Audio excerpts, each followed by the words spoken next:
it's a pretty safe bet with this field if I can drive this far back on the lane where this is a fresh lane that's this is going into its second year. So and we're running right along cattails and stuff right here. Need to get some gravel out here, but it's just not in the budget right now, and we're just trying to farm it where we're at the least risk of getting stuck on the lane. So like right now, wheat, chances are there's not going to be any moisture out here in July, and so but since I can get this far out, it's a pretty safe bet that this field will go to top dress today. This field is where the 10 acres of rye is, over on that far end. Rye looks really good. The rye still looks dark. The wheat's starting to get some yellowish tints to it in spots, so I think this nitrogen will help it out. It may also just have wet feet. I don't know. I'm not a wheat expert. This is only my second year full-time growing wheat, so last year we did good, 88 bushel average. Hoping to do the same or better this year. But we got that new Conklin management. I think that'll help a lot. And we'll get started on this today, I think. I'm going to run uptown, and then on the way back, we'll check the other wheat field because that one is usually wetter. There's a wet spot right here I'm going through, but it's no problem. This truck makes me nervous having just street tires on it, but it's pretty good. There's the rye. We'll get out here sometime next week or two and spray that with Palisade. Palisade is a growth inhibitor. It keeps the rye shorter. Rye can get really tall and then it'll fall over and then it's not harvestable. So you definitely want to keep it a manageable height. This is probably the wettest farm we've worked. And it's not bad. But it is wetter than I'd like to run across it at. Now don't get me wrong, 80% of this field is plenty dry enough to drive on, but it's those 20% spots that I don't want to tear up. This is a no-till farm. I don't want to tear it all up and make us come in with tillage and then we start from ground zero again. So,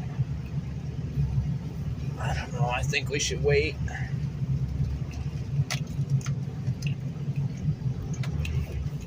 We'll see what we get. We're not supposed to get more than 1/10 of an inch of precip, really. Yeah, I just spun the truck out right there. We're not supposed to get more than 1/10 of an inch of precip from now till the weekend. Today's Wednesday, I think. So we could give it till Friday and check it again. There's what, 1/4 inch I think on Sunday of precip, so yeah, we'll check it on Friday and see what it looks like. Well, it's taken 2.5, 3 hours this morning and we got our first airbag installed. Right there, hasn't been aired up yet, but this is the worst prefab installation I've had any sort of experience with. The brackets don't seem to be exactly what you need. I had to lop a big chunk of this one off to get the current one on. It just wouldn't slide up against the leaf spring close enough. And then a typical thing on these Super Duties is the shock mounts rusting out. Well, this one's already been through that, and the shock mounts got put on too close to the leaf springs, so I had to shove them over to get the airbag in. The top, the little spacer thing, this Dealio tutor here, that comes already on the truck, so I had to try and get the bolt out. I couldn't get it out. Dad eventually got it. I was just going to stack washers in there and call it good, but I couldn't get it. And then the flatbed mounted using this hole that you got to get. Well, the flatbed was mounted with a smaller bolt, so I had to drill that out, and I had to drill it out from the inside because that hole didn't line up center with the frame hole, and about broke my wrist multiple times running the drill under there. Just an overall really fun experience. So we got the air thing right here. Gonna go ahead and air it up, see if it holds air, and then we'll come back after lunch and see if it's still inflated. I wish I could have videoed that, but it really caught me off guard. It doesn't take much air at all to get them up. It's pumped up to 70 psi right now, so she's pretty solid. That's what the instructions say to inflate it to first go around. 100 is max if you're at full load. But let's see if we can get a scale of how high that is. That's about full extension of my hand. 70 PSI, and we come around this side and lifted it about ½ inch. Yeah, that's pretty nuts. You can see the stretch in the leaf spring on the other side too. Let's get back like that. The truck's not sitting level anymore either. Like that. There's definitely a difference. So we'll let some air out.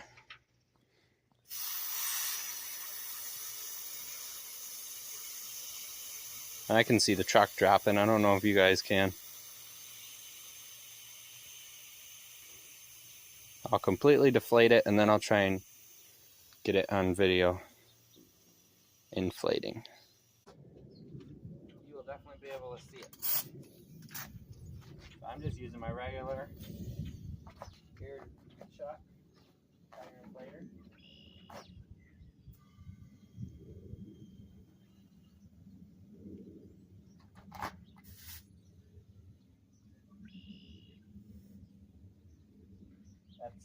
That is going to make a big difference.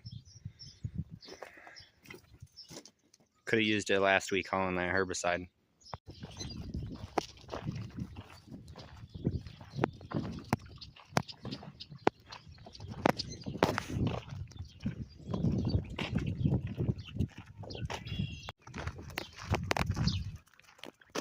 She just got fed. You can hear the milk sloshing all around inside of her. Oh, but was not expecting this airbag project to take all day, but it did. It took every minute of today to get done, but we got it. It's done. So we got the fill on this side right here. Same on the other side. The plan is eventually we will get a compressor and put it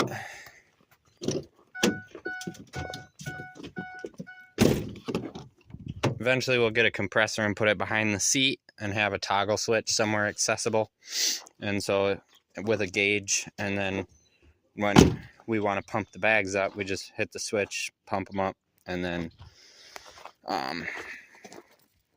figure out a way to deflate when we want to deflate them. But that's 10 PSI right there, so we'll probably pump it up a little bit. We're gonna start loading this up with more auction stuff. Local consignment sale starts accepting things on Friday, so we'll get that loaded up with a bunch of stuff and take it up there on Friday. Get it loaded tomorrow probably, so you guys will see that in this video. So I think we'll pick up in the morning and get started on that auction stuff. Yikes.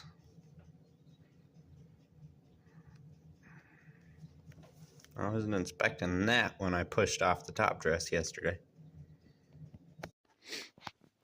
Just received the steering column for my truck, and in the description on the listing it said this was rebuilt with all OE parts. Well, the keys aren't OE, which I don't know if you can still get keys and tumblers through Ford, but one of these keys works, one doesn't. I think it's the one on the right goes in, but it doesn't go all the way in, and it won't turn it. And then this one will go all the way in, and it'll turn it. So I don't know what that's all about. So everything looks to be in order. I think this bracket isn't on my truck. I think we may have to cut that off, but other than that, everything seems to be there and intact. And it even came with an ignition switch, which I wasn't planning on, and that one looks new, so I don't even have to replace that. I'll be able to work on that today maybe, and maybe we'll get the rough install done, and then we're still waiting on the clock spring that goes on the top. Because as you can tell outside, it is not optimum weather for pulling stuff out of the barn and loading on a trailer for going to the auction tomorrow. I can always just do that tomorrow. I think Dad wanted to load up some scrap though and take that in. All right, went with Dad. Took some scrap in. We had an old corn head laying out back and some crumbler baskets and stuff. Took all that in. Got pretty good payout on that. And then now, after lunch, we are in the shop. Not going to work on this. I did order something for it, though. I'll show you guys. One of the things we got to replace is this fill pipe. It goes down. It comes out right in here, down in there, but it goes down in the floor on that side, just to the right of where that floor ends. It goes down in there to fill the reservoir underneath with hydraulic oil.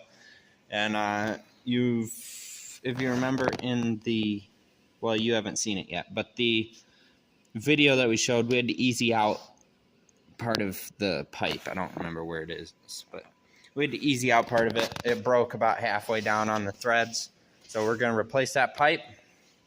And then once we can get that pipe installed, we can put the corner brackets in. There's like a guide that goes along the back, makes that corner rounded.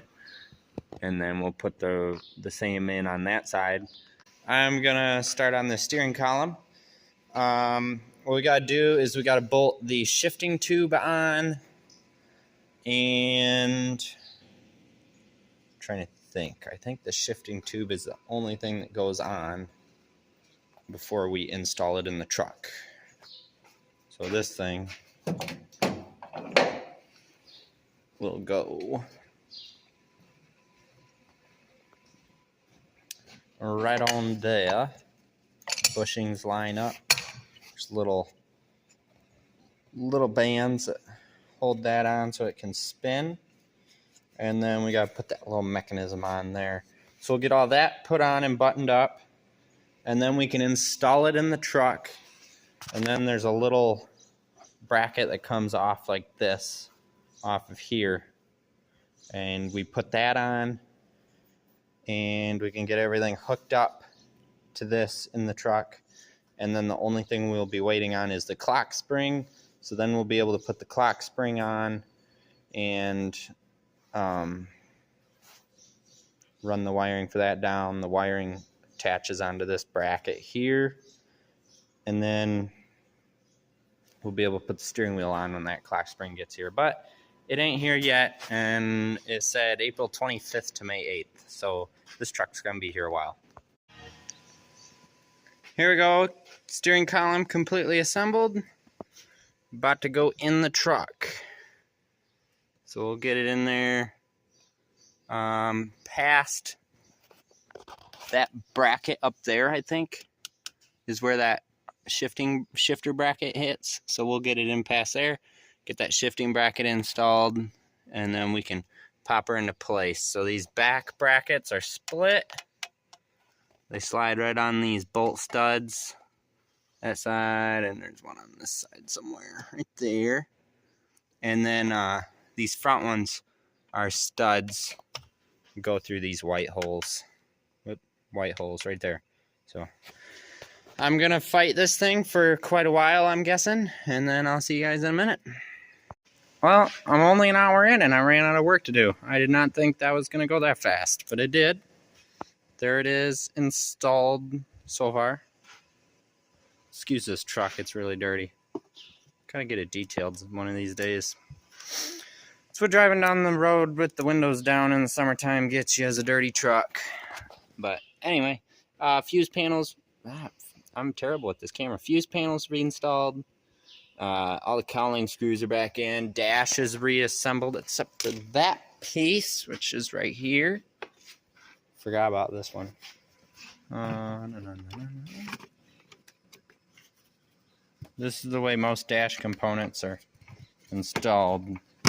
Plastic and a little force. There we go. There's a wire back there I gotta keep routed, but other than that, that part's done. So, starting to look like a truck again. I'm debating on whether I want to put the turn signal switch on. It only takes like 2 seconds. It's 2 screws and 2 plugs. It looks like I could. It's not going to be in the way for the clock spring, I don't think. So I'll probably throw that on real quick. The little handle has to wait until you put the cowling on. Key switch actually has to come back out. This is my old one. I swapped them out. How in the world did it just pop into accessory mode? Oh, no, it didn't. I had the steering wheel unlocked is what that was. So, yep. Nice fluid motion. Key comes out. Oh, it's got like a key lock function. I don't think it did that before. I don't know. Anyway, that's all together is what I'm trying to say. And I guess I'll put that on now since I have time. And very few spare parts. I don't think anything's really spare parts, but there are these two bolts down here. I'm wondering what they go to. But I don't think they're anything important. Yeah, because the clock spring doesn't take bolts. Mounting bolts, there's a bolt in the steering rod back there. And there's a couple bolts in that shifting bracket I already put on. So yeah, there shouldn't be anything left. We have this red wire here. I think that's for the radio. This had an aftermarket radio put in by some professional radio company. That was tied in to the clock spring wiring harness. I think it's the key fed power. What is that bolt? Oh, that's a steering wheel bolt. These are the plugs for the back of the steering wheel. Oh! Those are what mount the airbag in. Those are the airbag bolts. I knew they were for something. This stuff is all old steering wheel parts. We'll put them on the floor. And then, yeah. So that's it. These two bolts for the turn signal thing come in it, so I don't need them. Perfect. Well, it's quitting time now. I put the shifter stick on, turn signal stick. I just put this on so that I don't lose it. We'll take it back off later. Put the gem module back in and put the glove compartment all back together. My current plan is to get that windshield replaced on the front, just in case there's a leak that I can't find. It'll be about 150 bucks, I think. That's going to be my first line of defense, or that's going to be my first thing I do when this truck comes out. That's what I can afford to do right now. And then later on, when I got about 450, 500 bucks, we'll replace the gem module. And that should fix my issues. And then hopefully I can go and rewire, eliminate that battery disconnect and everything. But we'll see. That's down the line a little bit. And then I'll show you what I did over here. I got the corner plate put in on this side. You can just barely see the outline of that right there. Got that put on. And everything else is basically the same. Tomorrow, or what is tomorrow? Friday. Those two turtle guards will be at our shed pickup for the John Deere dealer tomorrow. So we'll get them put on. I got to pull the camera out and make an update clip on this. I haven't done that in a little bit. And then after that, it's just putting turtles on. I jacked my toolbox up because those middle wheels were both falling off. Somehow I lost 2 bolts out of the one and never noticed and never found any on the ground. So I had to tighten them up. And then that's about it. Dad changed the tire, and then tube started leaking when he put it in. So he's got to break that down again. But that's it. I don't feel like I got a lot of footage for this video, but we'll see, I guess, when I go to edit it, maybe. But I'm pretty sure I'm going to wrap it up here. So thank you guys for watching. If you enjoyed the video, thumbs up and subscribe if you're new. Thank you guys for watching, and I'll see you next time.